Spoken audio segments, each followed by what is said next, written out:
Thank you, sir.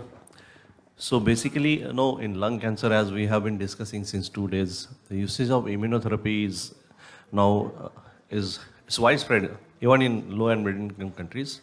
With the future trials, maybe with the low dose immunotherapy, this will become common drug. And then next is what to do when these patients on immunotherapy progresses.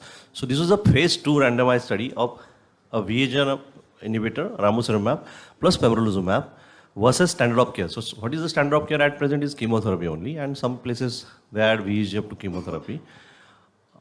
Basically, this was the abstract presented last year's ESCO 2021, and subsequently this year, this is a full article published in JCO.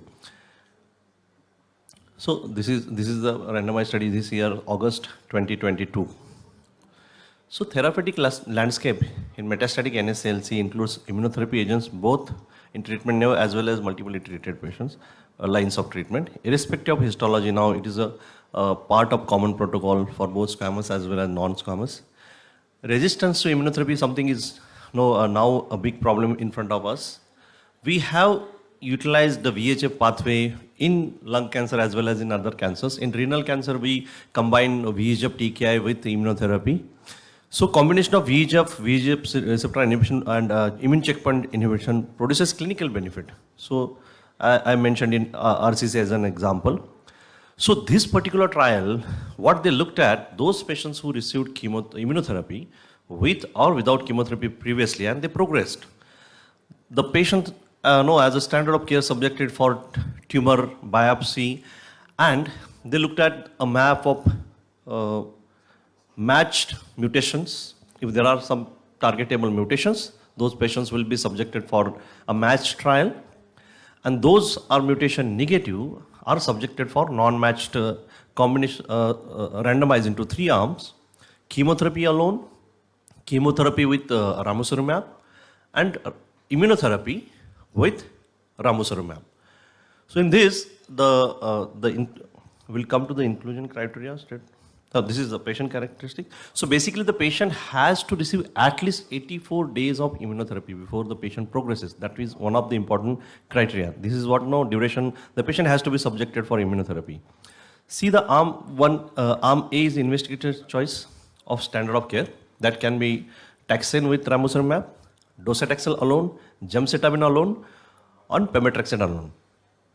And arm B is Pembrolizumab 200 mg 3 weekly, up to 35 cycles, plus Ramucirumab 10 mg per kg every 3 weekly. Eligibility: previously treated PD-1 inhibitors, at least 34 days, and platinum-based doublet, good performance status, and stratification based on the PD-1 expression histology, intent to receive Ramucirumab in standard of care arm. So patient characteristics and demographics were well balanced in standard of care patients, physician choice versus experimental arm.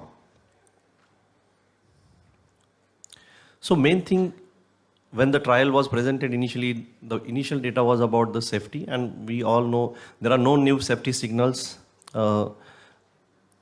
detected.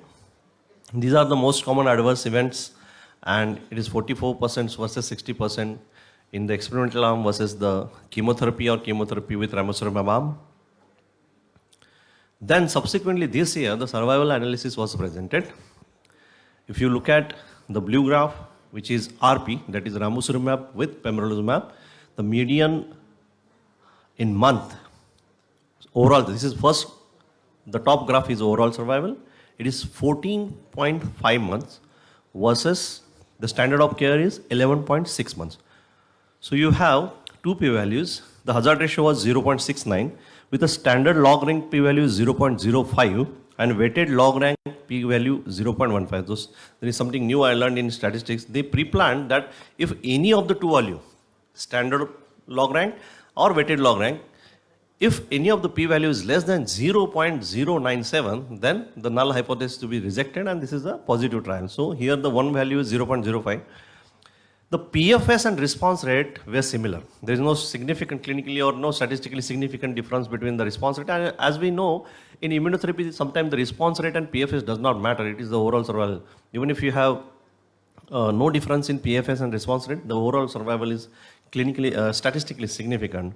Across the subgroups, based on the histology, PD-L1 expression, TMB, and the newer biomarkers which we discussed in the previous session, the STK, KEAP1, CDK, TP53, KRAS, in all the subgroup, and based on stratification of whether the patient received immunochemo in a sequence or in combination. As performance status, we selected these authors selected good performance status patient. So across all the subgroups, you see there is no benefit with this combination. So the median overall survival was significant with that standard P log rank value. OS benefit was seen in almost most of the group. Investigator assessed PFS and response rates were similar between the arms. Grade 3 treatment-related adverse events occurred in 42% of the patient in RP group, that is the immunotherapy with Ramucirumab, and 60% in standard of care. So this combination is feasible, less toxic. So they concluded most common adverse events. We are very familiar with these adverse events: diarrhea, fatigue, hypertension, endocrine disorders, proteinuria, and the adverse event, in fact, more on the combination side, the standard of care side. Grade 3 were different, 42% versus 60%. Grade 3 and 5 cardiac thromboembolic events were similar in patients who received RP or chemotherapy. So this is a well tolerated, and this randomized phase 2 trial demonstrated significant improvement in terms of overall survival with this particular combination, and this is a safe combination which is safety is confirmed and needs to be further studied in the phase 3 trial. Thank you.